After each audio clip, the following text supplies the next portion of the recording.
Hey guys, this is Ryan, and today I'm actually going to be doing a faction review of the Steel Phalanx. I don't usually do faction reviews, and aside from a very specific list that I've talked about many times on this channel, I don't actually have that much experience playing broad things in Steel Phalanx. I'd say I probably played 20 or 30 games of Steel Phalanx before discovering the Big Boy list, and since that time I've spent almost all my time playing the Big Boy list. But I have some experience playing them, those 20 or 30 games, and also I've spent a fair bit of time thinking about how to make them work, about how you could make different lists, and that sort of thing. Plus, I'm just really excited about the Steel Phalanx.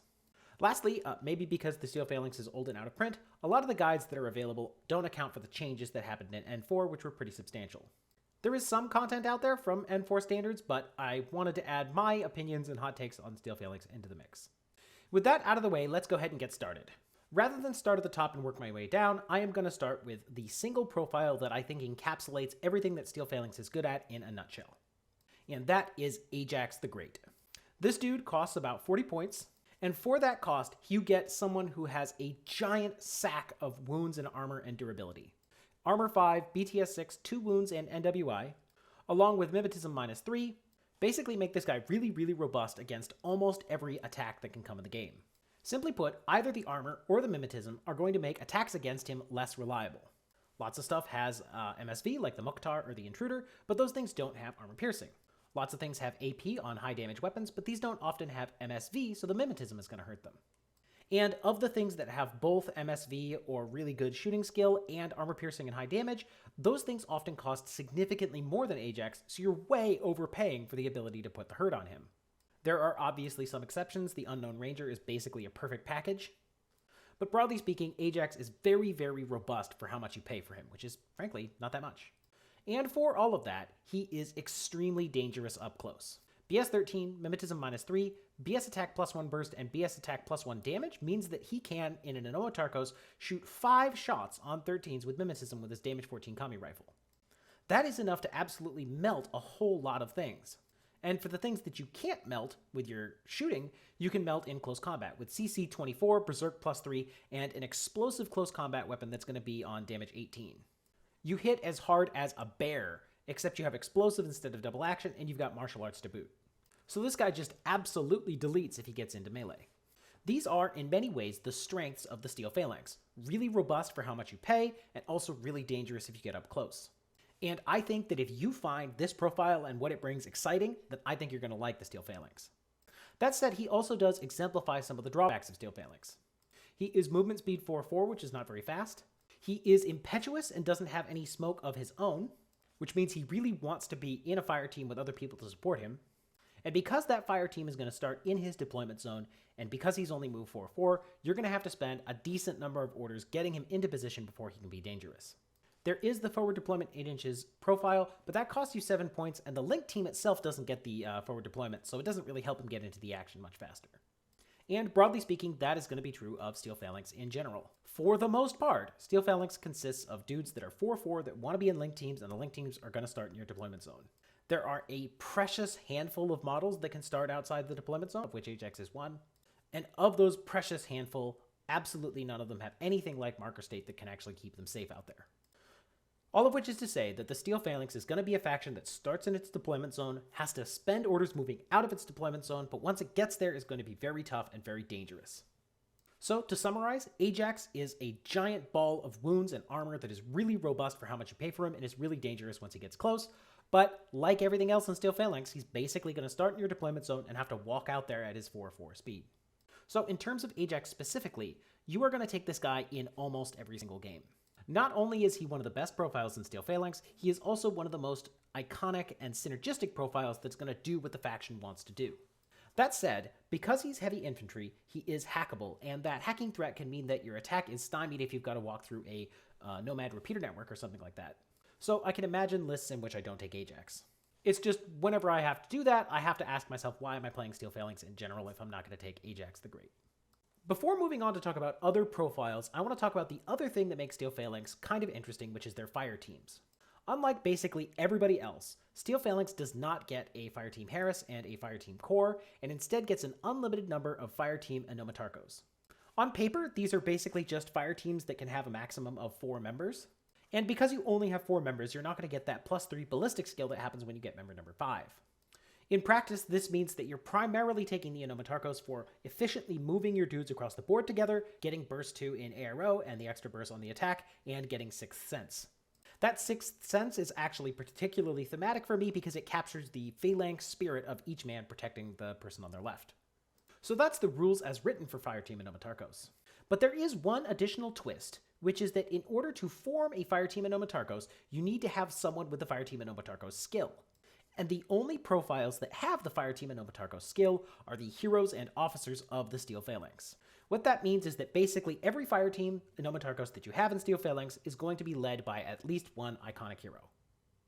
This, of course, feels very thematic, but in terms of list building, it means that the average cost per trooper of the guys in your Anomatarchos is going to be fairly high. Unlike, say, Svalorheima, which is going to take 4 10-point Fusiliers and 1 expensive missile launcher, you're going to be taking at most 3 line infantry who tend to be a little bit premium themselves, and putting at the front of that a very active hero like Ajax.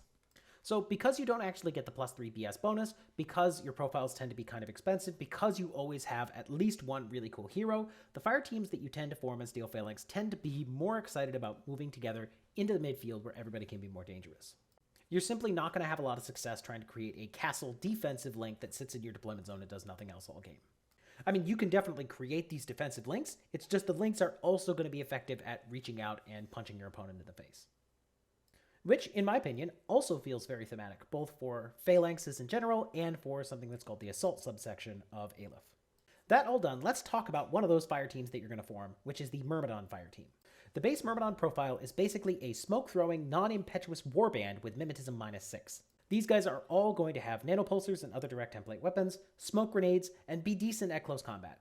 However, because they come with mimetism -6 and aren't actually impetuous, they tend to be pretty darn expensive, with the cheapest profile ranging at 16 points. If you recall that you're going to need an officer in order to form a linked team, you can see why the average cost per trooper of the Myrmidon Anomatarchos is going to be kind of expensive. On their own, Myrmidons are kind of expensive direct template weapon-holding deployment zone guards.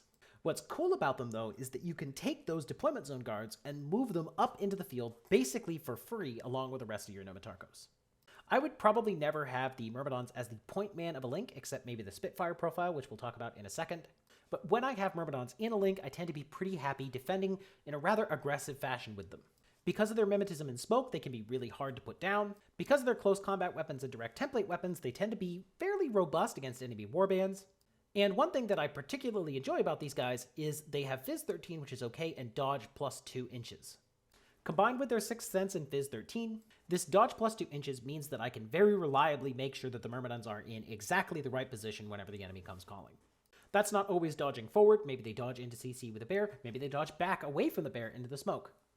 And it's that combo of Sixth Sense, Phys 13, and dodge +2 inches that lets them do that. All that being said, these guys are really expensive, and the only 2 profiles that I can really recommend are the cheapest 16-point chain rifle guy, who is basically going to be a link filler who can throw smoke for you, and the 30-point Spitfire guy. At BS 12, with the extra burst and mimetism -6, that Spitfire is able to get some work done. Moreover, he's able to get that work done as the rest of your link team advances. So even though you have to spend extra orders moving out because you're only 4/4, you can at least get work done on those orders. All the other profiles are, in my opinion, just too expensive and not really all that synergistic. The boarding shotgun is, in my opinion, basically completely useless. The combi rifle profiles can take advantage of the mimetism -6, but the heroes that you need to actually form this link are often armed with combi rifles or dangerous at a similar range band, so you don't really need the combi rifles. Lastly, the hacker is simply not at all synergistic and is very, very expensive. I mean, 29 points is a lot. And for all that trouble, you get a Whip 13 hacker with BTS 0 and no repeater network except ones that you actually walk out into the midfield yourself. I tried this guy a lot. I was practicing for a game of unmasking in a tournament, and I ran probably 5 or 6 games with this Myrmidon hacker, and he just did not get enough done. A lot of the time, he wasn't able to hack and simply died for other reasons, and when he did hack, he was getting killed by enemy killer hackers, or he was just missing his single whip Oblivion roll. So much though I think a Sixth Sense hacker is something that a lot of people value in general, this Myrmidon hacker is too expensive and the support that he gets is simply not good enough. If you want to take Myrmidons, take the Chain Rifle, Nanopulsar 16-point guy, or maybe splurge and get the Spitfire guy. All that said, a lot of my Myrmidon link teams don't actually contain any Myrmidons at all. These are going to be the officers that lead the link, but you can actually simply comprise an entire link consisting only of these Myrmidon officers and heroes. And these officers and heroes tend to be excellent, lovely profiles that are really exciting, guys like Ajax. So a lot of the time, I find myself taking maybe one single Myrmidon to rejoin the link after somebody has died, and otherwise just sticking with heroes. Now, the king of those heroes is, of course, Ajax, and we've talked about him already, but the right hand of Ajax is Phoenix. Phoenix is basically a Myrmidon with NWI, a little bit extra ballistic skill, and a heavy rocket launcher. This dude is going to have 6th Sense, ballistic skill 13, burst 2, mimetism -6, and a heavy rocket launcher, which is one of the more dangerous ARO pieces that you can find in infiNity. This guy is simply a very, very dangerous ARO piece. Your opponents have to take that heavy rocket launcher seriously. Because of the impact template, it ignores the armor bonus to their cover, and because of continuous damage, it can actually burn someone straight to death. Coupled with the mimetism -6, this means that a lot of opponents simply cannot risk engaging Phoenix directly unless they brought MSV. I had a game where Sheskin, who is no slouch, was basically pinned by Phoenix the entire game because if he won the face-to-face, she would just keep burning and probably die. Now, you still have to be careful against some of those MSV threats, but if something like a Mukhtar or a Rushi gets close and starts shooting at Phoenix, the odds are pretty good that he'll only take a wound and go NWI, at which point you can fail guts, go prone, and get to safety. So this guy is a really, really solid defensive piece that you're happy to slot into your link. Next up, Machaon. Machaon is basically a Doctor Myrmidon. He has the patented Myrmidon mimetism -6. Like Phoenix, he has NWI.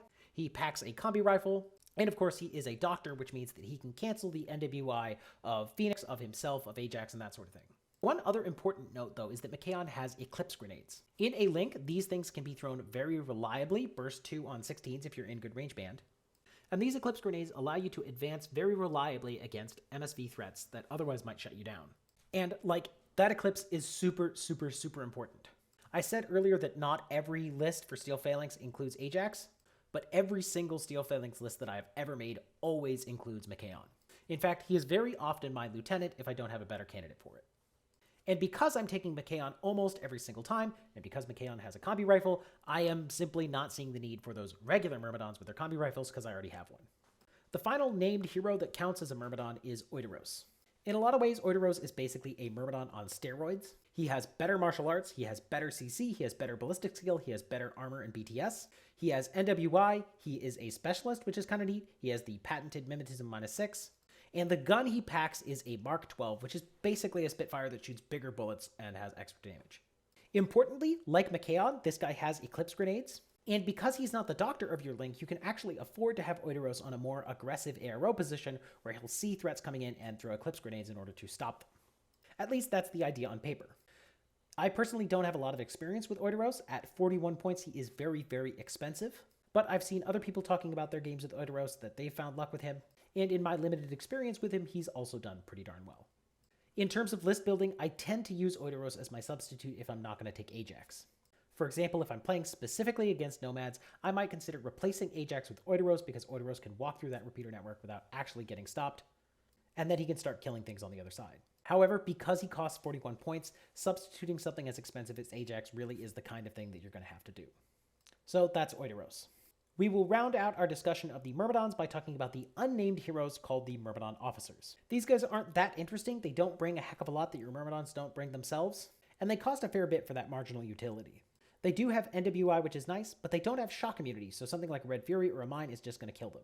However, they are your only source of chain of command in Steel Phalanx, and because Steel Phalanx lieutenants can be a little bit obvious, that chain of command is useful. Not only that, they are yet another source of Eclipse Grenades, provided that you take the Boarding Shotgun Eclipse Grenade profile. I don't know if that's the profile that I would take every single time, because I think the Boarding Shotgun just isn't that useful on Myrmidon-type guys, but it's the one with Eclipse Grenades, so what are you going to do? And yeah, I do have a handful of lists in which I take a Myrmidon chain of command, and it joins its own Enomatarchos somewhere else from the Enomatarchos that contains Phoenix, Ajax, and Machaon. And yeah, that concludes discussing all the different guys that count as Myrmidons. But it doesn't conclude the discussion of the guys that can join the Myrmidon link because we still have wildcards. Chief among these is Akman, the Sergeant of the Drdactyls. This guy is basically an engineer with 2 wounds and tactical awareness. Because he's not a Myrmidon, he doesn't get Mimetism -6, but he does get a combi rifle, Panzerfaust, breaker pistols +1 burst, and a nifty CC of 21. He has Fireteam and Nomatarchos, and being a wild card, he actually could form a Myrmidon and Nomatarchos, provided you had at least one guy that counted as Myrmidon. But by far the most interesting fact about this guy is his tactical awareness. In my opinion, if you're taking this guy, it's because you want to have that extra order on a link. Often that link is going to be a Myrmidon link, thereby getting guys like Ajax closer to where they can be dangerous. But because he's a wild card, he can join other links. And most notably of these other links, he can join a Fireteam duo with Achilles, where he uses his tactical awareness order to slingshot Achilles forward to go on an extra Rambo spree. So Akman is a wild card that very often finds his way into Myrmidon links. The next wild card is Thrasymates. This is the Dire Foes character for Steel Phalanx, and he's kind of basically a mashup of the Myrmidons who we've talked about and the Thoracitae who we haven't talked about, who, because he's a character, can get the Fireteam and Nomatarchos skill. This guy comes with BS 12, which is fine, Armor 3, which is fine, a 360 Visor, which is kind of expensive and not that worth it, but he does get Mimetism -6, and he is a Specialist Operative. He has two profiles. The first one has Infiltration. That Infiltration is interesting because he's one of the few Steel Phalanx units that can start outside of the deployment zone, but he is so darn expensive, and he doesn't even have Marker State, which makes him very fragile. The comparison between the Infiltration profile and the Fireteam profile that we're going to talk about next really exemplifies the point that in Steel Phalanx, you're doing it not so that you can have, cheap soloists that start in the midfield, but rather these links that start in your deployment zone, walk out and do some damage. So the second profile is the Thrasymates FTO. He trades Infiltration for having the Fireteam and Nomatarchos skill, and because he's a wildcard, that skill can allow him to form a link. And he also gets a light rocket launcher for 0 SWC. In essence, this guy becomes like a slightly cheaper version of Phoenix. He is sort of an inferior version of Phoenix because he doesn't have smoke and he doesn't have MWI, but the light rocket launcher is still going to be quite dangerous, and the Mimetism -6 can make it so that he's hard to counter. I don't actually think I would slot this guy into a Myrmidon link. He's simply too expensive and fragile in very much the same ways, but I would take him as the officer leading a second Thoracitae link. More on them later. Our next wildcard is Hippolyta, the Amazon officer. Those of you who play O12 may recognize her from O12. And she is basically the Myrmidon officer type character that O12 has access to. She has Mimetism -6, decent ballistic skill, martial arts level 4. She comes with a breaker combi rifle, nanopulsar, flash pulse, and eclipse grenades. The eclipse grenades are the primary thing that she's going to be bringing to your Myrmidon link. But honestly, I don't think you're going to be taking her very often. She has three big problems. First, she's simply expensive. At 38 points, she's costing you as much as Oideros or Ajax. In fact, when people talk about Hippolyta in Steel Phalanx in the Discords, I basically say, well, why not just take Oideros, because like Hippolyta, he does bring those Eclipse Grenades. Second, she does not have shock immunity. That means like a thing like a Mine or a Red Fury puts her straight to dead, which is a vulnerability that she simply cannot afford. Finally, even though she's a wild card and a hero, she does not have the Fireteam and Nomatarchos skill. That means that you're going to have to take another officer in addition to her if you want to form a Thoracitae or Myrmidon and Nomatarchos with her. And virtually all the Myrmidon heroes are going to have a lot of overlap with Hippolyta, which means she doesn't add a lot to justify her cost. Now, the Thoracitae link, which again we'll have to talk about later, may find a better place for her. The Thoracitae don't have any smoke, they don't really have very good CC abilities, but she's still really expensive. And the primary draw of the Thoracitae versus the Myrmidons is that the Thoracitae are cheap. But that cheapness stops mattering when you got to take Hippolyta and another hero to lead the Thoracitae and Nomatarchos. So I think Hippolyta is maybe okay in general, but she runs just a little bit too expensive, is a little bit too vulnerable, and a little bit too not synergistic enough to justify that cost. For my part, I own a Hippolyta model that I rather like, but every time I've played with her, I found her rather lackluster and disappointing. The last wild card is Hector.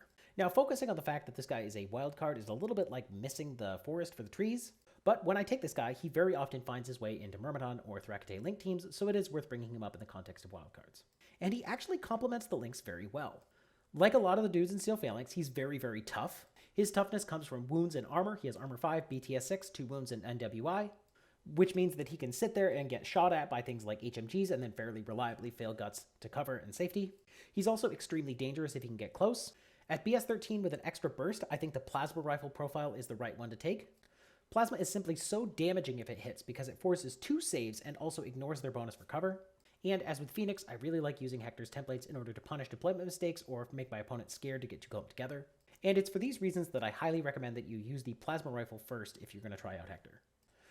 That being said, the real reason that we take this guy has nothing to do with his ability to shoot guns, so if you need the 2 points for the Spitfire, I'm sure it'll be just fine. Because the real reason that you're taking Hector is because he has Strategos level 1 and Lieutenant +1 order. Strategos level 1 is an incredibly useful skill for your Lieutenant to have. It takes those 2 Lieutenant orders and turns them into 2 regular orders. Going from 10 orders to 12 orders in your single combat group makes your alpha strikes simply so much more effective. Those 2 extra orders basically correspond to 2 extra kills of your opponent's stuff. Steel Phalanx may need to spend 3 or 4 orders walking out before they can shoot, and may need to spend 2 or 3 orders walking back to safety after they've done their shooting. So having 2 additional orders from Strategos and Lieutenant +1 order very much dramatically increases the effectiveness of their attack. And these extra orders are the primary reason that you're going to be taking Hector. And it's not all that Strategos does. Strategos also lets you withhold 1 extra model when you're deploying. I personally like this most when I'm defending because it gives me 2 models to counter deploy against my opponent instead of the normal 1. I guess the only other piece of kit that we haven't talked about is the X-Visor. The X-Visor is kind of a wonky piece of kit, but it ends up making it so that if you're engaging an opponent's Spitfire or a Flash Pulse bot, he can actually outrange them if he shoots them from beyond 24 inches because he's on a 0 for range band where they're at a -3. This isn't all that important in Steel Phalanx, but it's kind of a nifty trick. All in all, Hector is really, really good. He's quite expensive, so you will not simply be able to slot him into your list without making significant compromises, but I genuinely think that he is worth every single one of his points. Which I think concludes our discussion of the wildcards in Steel Phalanx. The next thing I owe you are a discussion of the other Inomatargos that you'll regularly take in Steel Phalanx, which are the Thoracitae. Compared to Myrmidons, Thoracitae are a lot more like your standard line infantry. However, compared to other factions' line infantry, Thoracitae are really tough for how much they cost, and in my opinion, many of the profiles are really, really dangerous. Now, there are a lot of profiles here, and unfortunately, a lot of them are worth talking about. However, by far, my favorite profile is this third one right here. This is a 16-point light rocket launcher profile, and for that cost, this guy is a king as a defensive arrow. As we discussed already with Phoenix and his heavy rocket launcher, the light rocket launcher is very dangerous. It shoots at Spitfire range bands, which means that it's difficult for opponents to range you if you're clever with how you deploy them. And because these guys have Burst 2 and BS-12, they stand a reasonable chance of actually winning the face-to-face every now and then and causing significant damage. Even if they lose the face-to-face, because these guys have armor 3, they have a good chance of either tanking all the saves or simply taking 1 wound and going unconscious and then getting fixed up later by the other profile that I like, which is the Paramedic down here. And I simply like that Paramedic because he is able to get the 2 light rocket launchers that I usually take back up and running. My favorite Thoracitae Inomatargos is 1 hero, who I'll talk about later to lead the link, 2 light rocket launchers for ARO duty, and 1 Paramedic in order to bring everybody back up after things are done. That said, a lot of these other profiles do, I think, have some use every now and then. The 12-point 360 visor SMG chain rifle guy at the top is simply the cheapest Thoracitae, which is nice. In the middle, there is a forward observer version of that guy, which costs 13 points and has a flash pulse. These guys used to be king in N3, but in N4 the flash pulse simply doesn't get the burst bonus, and I just don't think it's as good anymore. The combi rifle Thoracitae and engineer Thoracitae are both completely skippable in my opinion. And if you do have a couple of points left over but can't quite afford to get a light rocket launcher, I would upgrade to the marksman rifle Thoracitae if you can. He has the same defensive benefits as the range bands with the marksman rifle, he's just not as dangerous if he actually wins the face-to-face. There are 2 SWC profiles here, the heavy machine gun and the Feuerbach.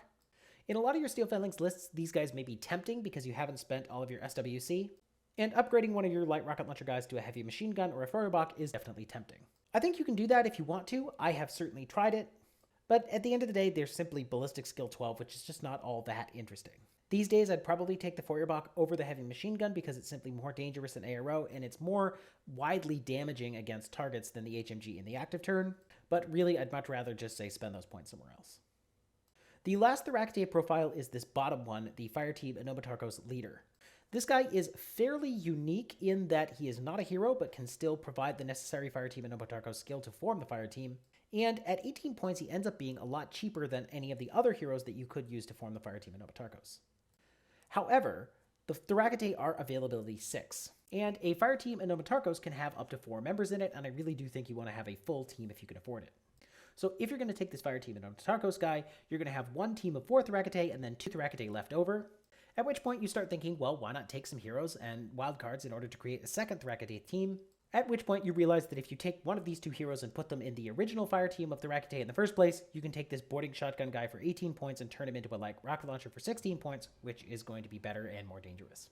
So if you really just want one Fireteam Anomatarchos of Thoracitae with all 4 of them, that might be a case where you take the Thoracitae Fireteam Anomatarchos guy.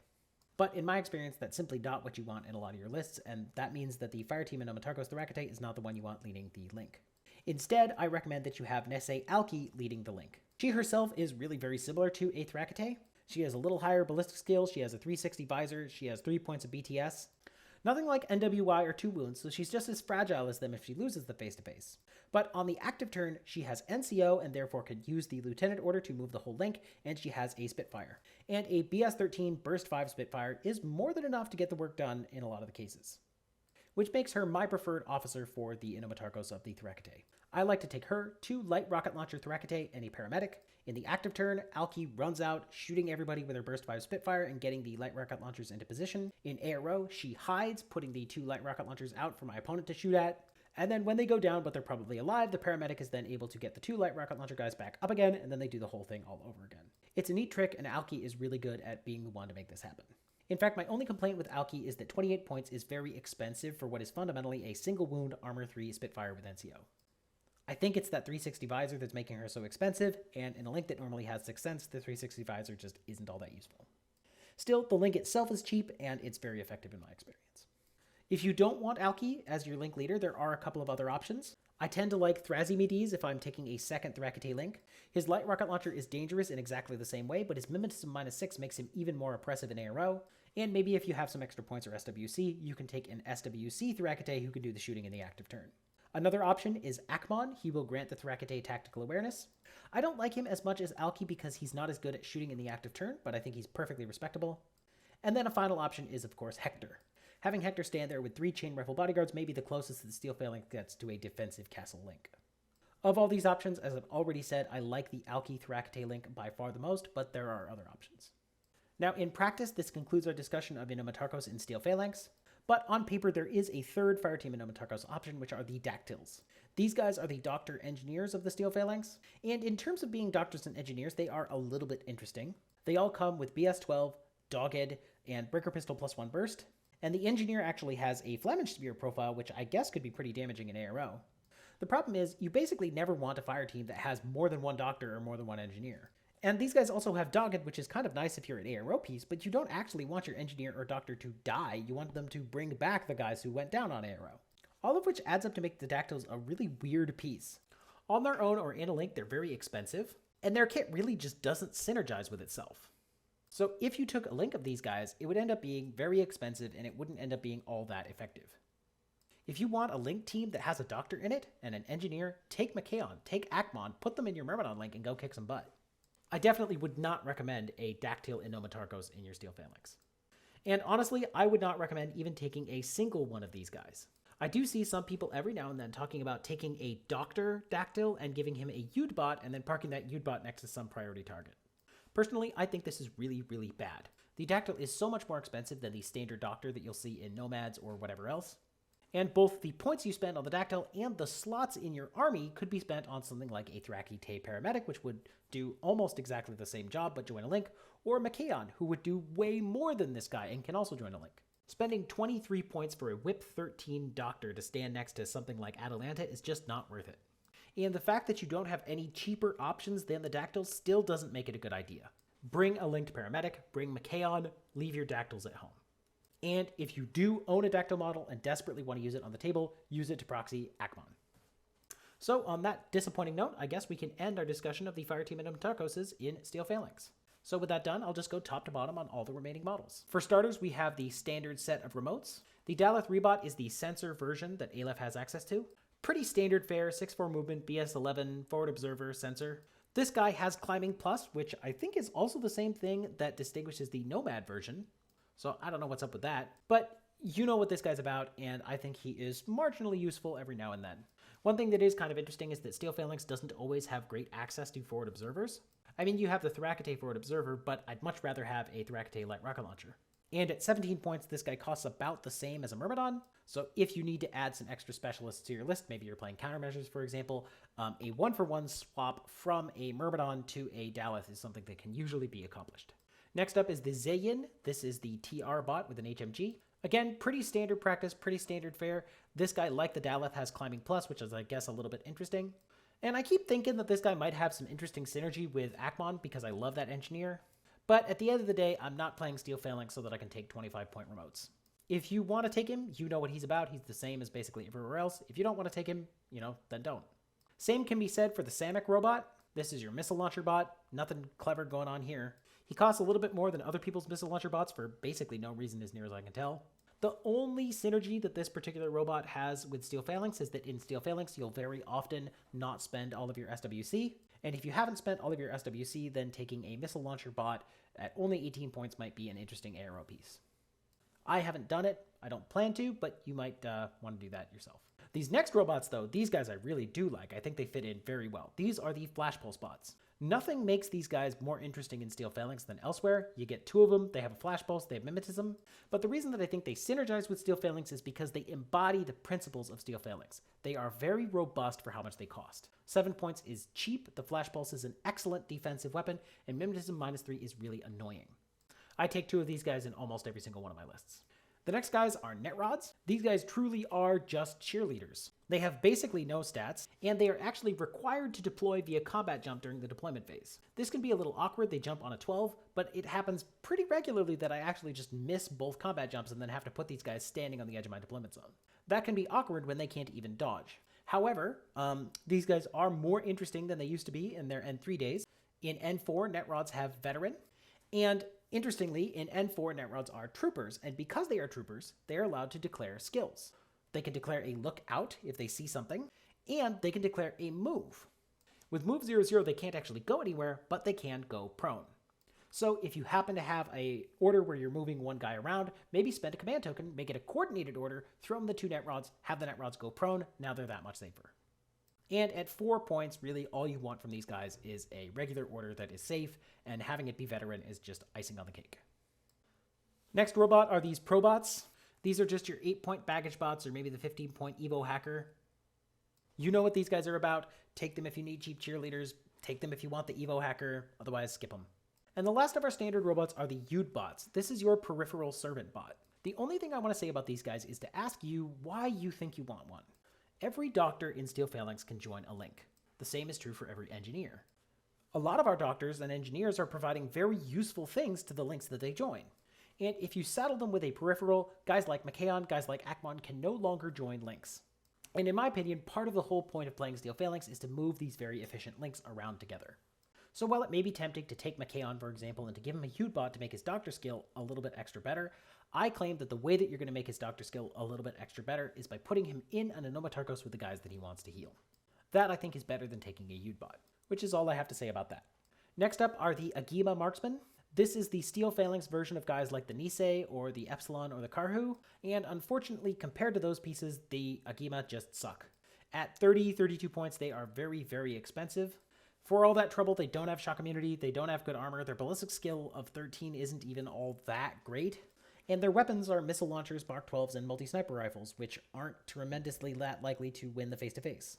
So if you're taking the Agema, you're probably taking them to be long-range ARO pieces, and if you want a long-range ARO piece, take the Agema hero Atalanta. In fact, I see her right there, so let's talk about her now.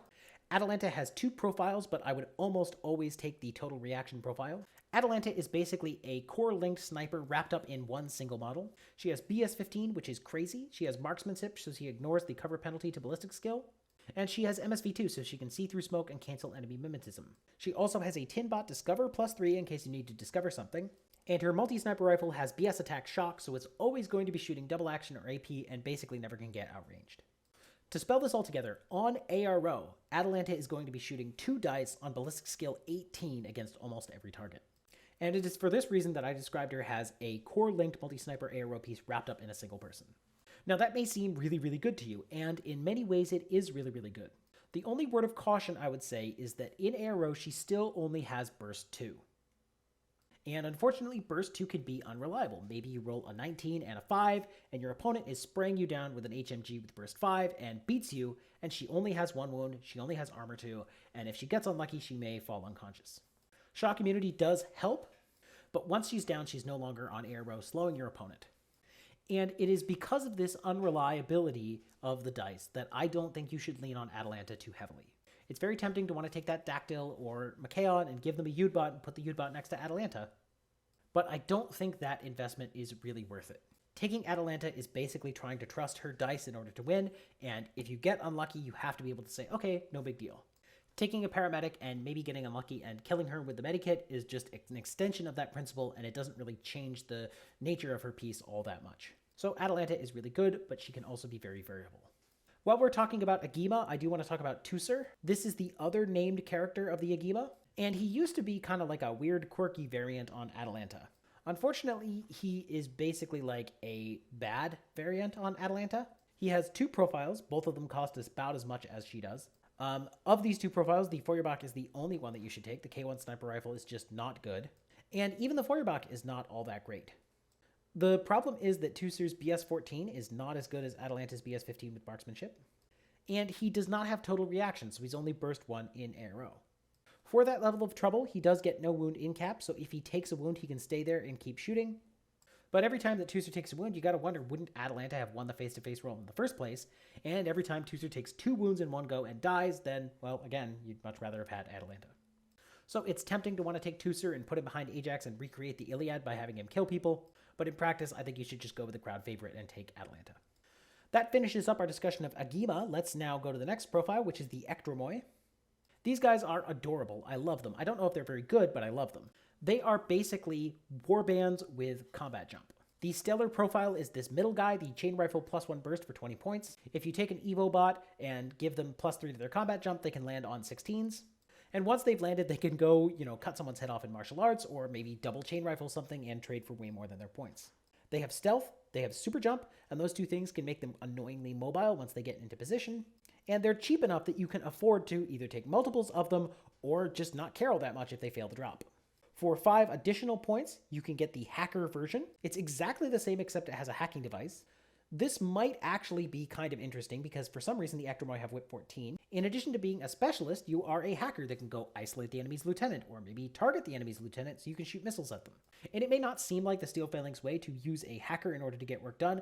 I will say that if you're going to use a hacker, having it combat jump is definitely consistent with the heroic Iliad. The only other profile that I might take is the Spitfire profile. This dude is substantially more expensive, and he doesn't have much to distinguish him from, say, a Hellcat or another Spitfire drop trooper. But unlike the chain rifle guy, if he does fail his drop roll, he can still be mildly useful to shoot things with that Spitfire. The combo rifle and boarding shotgun Ectromoi I would just skip. Likewise, I probably would also skip the character Ectromoi Diomedes. This guy gets NWI and NCO over the regular Ectromoi, and he trades out their weapons for a Mark 12 and an assault pistol. What that means is that if he lands, he can potentially hit substantially harder, and use the NCO to kill 1 extra target. Sadly, for all that trouble, he is 43 points, which is more than twice as expensive as those 20-point chain rifle Ectromoi. And for all that cost, he doesn't have shock immunity, which means that a mine or a crazy koala nearby is just going to hug his leg and blow him up and potentially kill all of that investment. So I want to like Diomedes because I think that the Ectromoi are really silly and fun, and I think Diomedes is like a super version of that. But I think in practice, the only time that my Diomedes model is hitting the table is as a proxy for an Ectromoi. He's just too expensive and he doesn't hit that hard. Next up is Panthelia. She is the biker of the Steel Phalanx. At move 8-6 and with mimetism -6, she can move quite fast and can be kind of hard to pin down. And in the latest season, because she's a bike, she can actually cancel her impetuous and thereby get cover. Her stat line is reasonably impressive with decent CC, decent ballistic skill, and decent phys and armor and all that.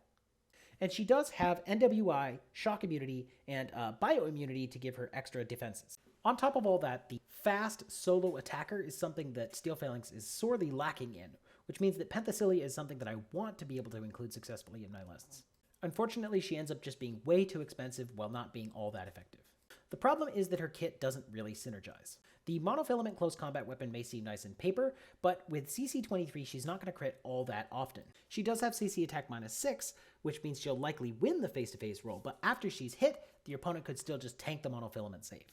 Shredding guys like flashball spots or fusiliers in melee combat is just going to be a little bit inefficient for Panthelia. Likewise, her combi rifle just doesn't hit that hard and doesn't have that high burst. Mimetism -6, again, is pretty good, but burst 3 just isn't that high, and a combi rifle just doesn't do that much damage. On a cheapo biker, all of this might be forgivable. But she's not cheap. She's 37 points. That costs almost as much as Ajax, and if you're paying almost as much as Ajax, you're going to need something that's reliably effective. For every single game that she runs up the table and shreds a tag, there's going to be 9 games where she kind of just doesn't quite earn back her points. If she were just a little bit more synergistic, like if she had an EM close combat weapon instead of monofilament, if she had an assault pistol instead of the combi rifle, or maybe in addition, I'm not picky, if she had smoke or eclipse grenades, all of these would be things that would enhance her usefulness and kind of maybe push her over the edge. Maybe not, I don't know, I'm not a designer. But as it stands, she doesn't seem to be the kind of thing that I think is effective. Which is a shame, because I really like her model. But I guess if you do own the model, then you can use her as your authorized bounty hunter. Next up, the Myrus. This dude is some weird journalist hacker guy. And at first I thought his profile was completely incoherent. But his sort of weird jack-of-all-trades master of none thing may actually end up being a sort of strange utility piece. So he's a hacker, and he has both NWI and Zero Pain. BTS-3 isn't that great, but Zero Pain is burst 2 in arrow and imposes a -3 penalty on your opponent. So if your opponent is somehow trying to use Trinity to kill Myrus, he might be remarkably sturdy compared to other hackers in Steel Phalanx. And to support his hacking, he does have a pitcher, which is kind of nice. In terms of not hacking, though, he has a Pulsar, which is a DTW for deployment zone defense, a Flash Pulse, which on Whip 14 is a pretty decent ARO weapon, and he has an assault pistol. So this guy can potentially sit there guarding your deployment zone, protect himself against getting hacked, drop a pitcher near your opponent if you need it, and then run around with that assault pistol shooting something near your deployment zone using Group 2 orders. I don't have any lists that contains this guy, and I've never used him on the table, but I want to, and I think it's sort of a weird, interesting piece. He may just fail. The state of hackers that are going to try to defend themselves in ARO without marker state is pretty sad in N4. I mean, if your opponent drops a pitcher next to your hacker, that hacker's probably just going to get his brain fried. But Myrus is not just a hacker, he's also this weird Warcore / assault pistol / deployment zone pulsar guy. And maybe that has a place. I don't know, if you've tried him out, let me know. Next up is Achilles. There are actually 2 Achilles profiles, and both of them are champions. This guy has movement speed 6'4", CC 24, BS 15, which is insane. He's got decent armor and BTS, 3 wounds, and mimetism -6, which is going to make him really, really hard to hit. He has 2 profiles, but I think you should always go for the Spitfire one. And if you take this guy, he is highly likely to be the focal point of your list. That said, between the 2 Achilles profiles, the other one tends to be more popular, and that's because this Achilles, he doesn't have AP on his Spitfire, and he ends up being a little bit more expensive. He is still very much a man tag. He is still very much going to rambo across the board and deal tons of damage in a lot of your games, but maybe take the other Achilles profile if you think that that one is better. Completing ancient Greece's most famous couple, we have Patroclus. Patroclus is a much more interesting piece than Achilles. He's got way more utility. His stats are fine. I mean, his CC is good, his BS is fine, he's got some wounds. But it's all these utility things that make him interesting. He is a specialist operative. He has NCO.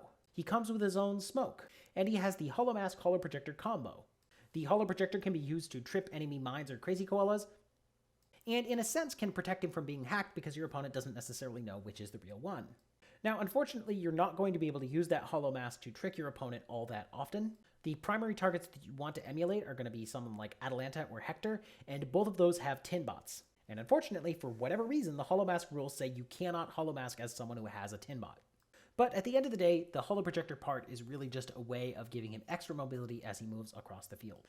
At 55 points, if you're taking Patroclus, you really do need to use him to do stuff, but he is a piece that can kind of do everything by himself.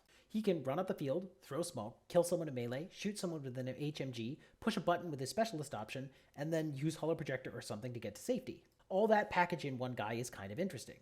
Unfortunately, in Steel Phalanx, we also have Anomatarchoses, which can kind of do all of that together as well, which makes me think that Patroclus is going to be more useful in vanilla. In fact, the most common use of Patroclus is to form this special Fireteam duo with Achilles V2 plus Patroclus, and then have a wildcard replace Patroclus and just partner up with Achilles V2. Speaking of Achilles V2, let's look at this guy. This is the other version of Achilles. He trades out Mimetism -6 for Mimetism -3, and in exchange gets extra armor, an AP Spitfire, forward deployment 4 inches, and Frenzy. Frenzy makes him cheaper, but it also means that at the end of any turn in which he does some damage, he is going to go Impetuous. In vanilla, this can be a problem, because if he shoots someone on ARO, then suddenly he is now taking -3s, relatively speaking, to all his BS attacks. In Steel Phalanx, though, we can partner him with someone like Akman or Hector, who are both wildcards, and the Fireteam duo Presence is going to cancel his Impetuous. This means he can retain cover, and it means the Frenzy is not as big of a deal. So if you're going to be taking Achilles in Steel Phalanx, I think you should take Achilles V2, and I think you should consider putting him in a duo. Next up is Dracos. Dracos and Scylla are the Steel Phalanx NCOs, and they both have these diva bots that are peripherals with flamethrowers that can accompany them. Dracos is the attacker version, and his primary feature, in my opinion, is that both him and his bots come with albedo. This means that MSV AROs simply cannot see them on the first turn of the game. And this may give you some really interesting strategies whereby you can run up and ignore an MSV ARO and then kill things. Unfortunately, in terms of accomplishing that task, Dracos just isn't quite all there. He's only ballistic skill 12, so even if you take a Red Fury, his odds of actually inflicting damage with that gun aren't that high. Likewise, his CC of 20 is just not all that great. Yes, he has Berserk +3 and Martial Arts level 2, but he's only got a shot close combat weapon, which isn't going to hit that hard. He does have NWI, which is kind of nice, but he does not have shock immunity, which means you're going to have to trade one of his diva bots in order to go past any mines that you may run across. And for all this hemming and hawing, he costs 45 whopping points, which puts him 1 point more expensive than Atalanta. Now, I do think that if you can get exactly the right circumstances for this guy, he could be useful. You know, if you're going first against something like Warcore, which really relies on MSV2 AROs that don't have Sixth Sense, then maybe he's the perfect tool.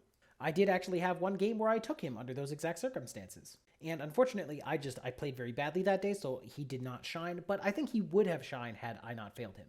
Unfortunately, being good under the perfect circumstances is just not broadly useful enough, in my opinion. So, I like Dracos as an idea on paper, but he's just too expensive and not as effective as he needs to be. And I think the same can be said for Scylla. Scylla is Steel Phalanx's weird uber hacker. Her main draw to fame is that she has this ECM hacker -3, which means that anyone that tries to hack her gets an additional -3 penalty in addition to everything else. She has basically two profiles. She has a hacking device with Trinity or an Evo hacking device with Trinity. Both of those profiles are interesting.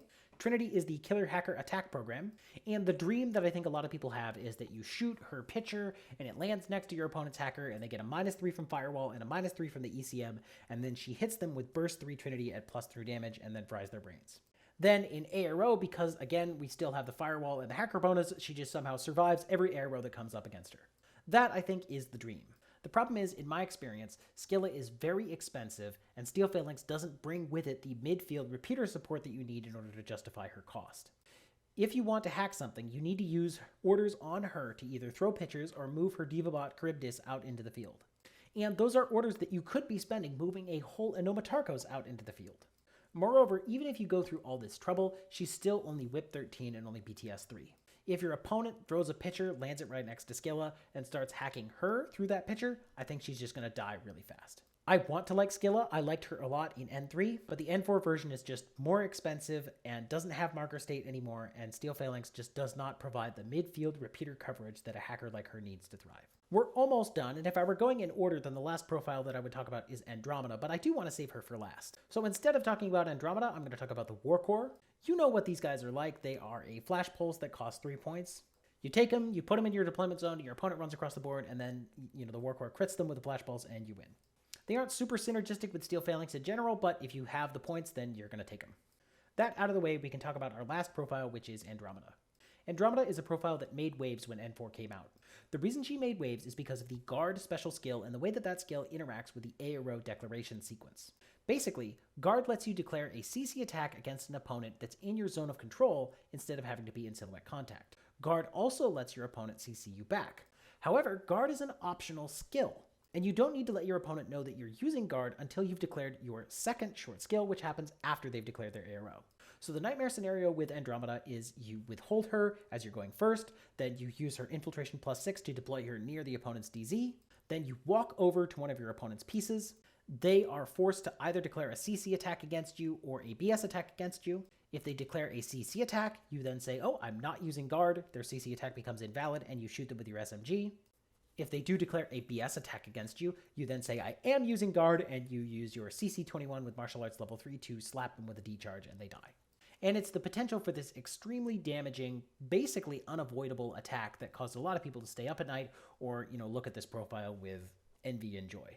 Me, I don't like her. I think that Andromeda is actually garbage. And the reason for that is because she has movement speed 4-4 with a giant S4 silhouette and no long-range guns. Even if you go first and you make your infiltration roll, neither of which are guaranteed, she still parks her giant butt right next to the opponent's deployment zone, where she is completely unable to handle any long-range arrows that may be present. A single flashbulb spot watching the front of the deployment zone from greater than 8 inches away has a really strong potential to just completely shut down Andromeda's entire run. Now, this may seem like a hot take to you, and it kind of is, but I did actually back it up with a significant amount of gameplay experience. What I did is I took every single game that I played on Tabletop Simulator for one particular tournament. I think it was Dogfinity, but the tournament doesn't matter. And I saved the deployments. And then for each of these deployments, I imagined that I had put Andromeda right next to one of the 2 deployments and seen how she did. So basically we have a perfect storm for her. She is completely unexpected because I'm taking a game that was saved that did not involve Andromeda at all. I am guaranteed placing her down, and I'm not even allowing my fictional opponent in this case to counter-deploy against Andromeda. Even under these perfect storm situations, she was shut down almost every single time. And it really did just come down to the fact that she is so fat.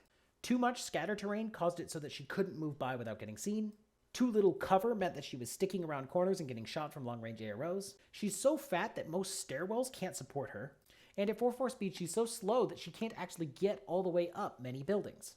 In my opinion, a well-disciplined opponent is already going to be putting things out to watch the front of their deployment zone. And these things are going to be a nightmare for Andromeda and really going to shut her down, especially if there's flash pulses or things in camo, which is exactly what happened in these 6 or 7 fictional games that I ran as an experiment. Now, that said, I am not an Andromeda player. I don't intend to be one, but I am not one. And it's possible that a more skilled Andromeda player would have found a chink in the armor that I had missed. But until I meet this more experienced player and they teach me their ways, I am going to be strongly recommending against Andromeda. I think that the idea of cheesing the ARO sequence has gotten a lot of people excited, but I think the problem of being a fat, slow, close-range loser really causes Andromeda to be not a good pick in my book. And besides, this is Steel Phalanx. If you want to turn someone into a fine mist in close combat, use Ajax. And I think that's basically it. We've talked about Steel Phalanx's strengths, which are to be really robust for their cost and really dangerous close in. We've talked about the profiles one by one and how they fit into that archetype. And hopefully I've given you a better sense of the winners and losers of the Steel Phalanx profiles, at least as I see them. On that note, I think I'll wrap things up. Thanks for watching, and I hope to see you around.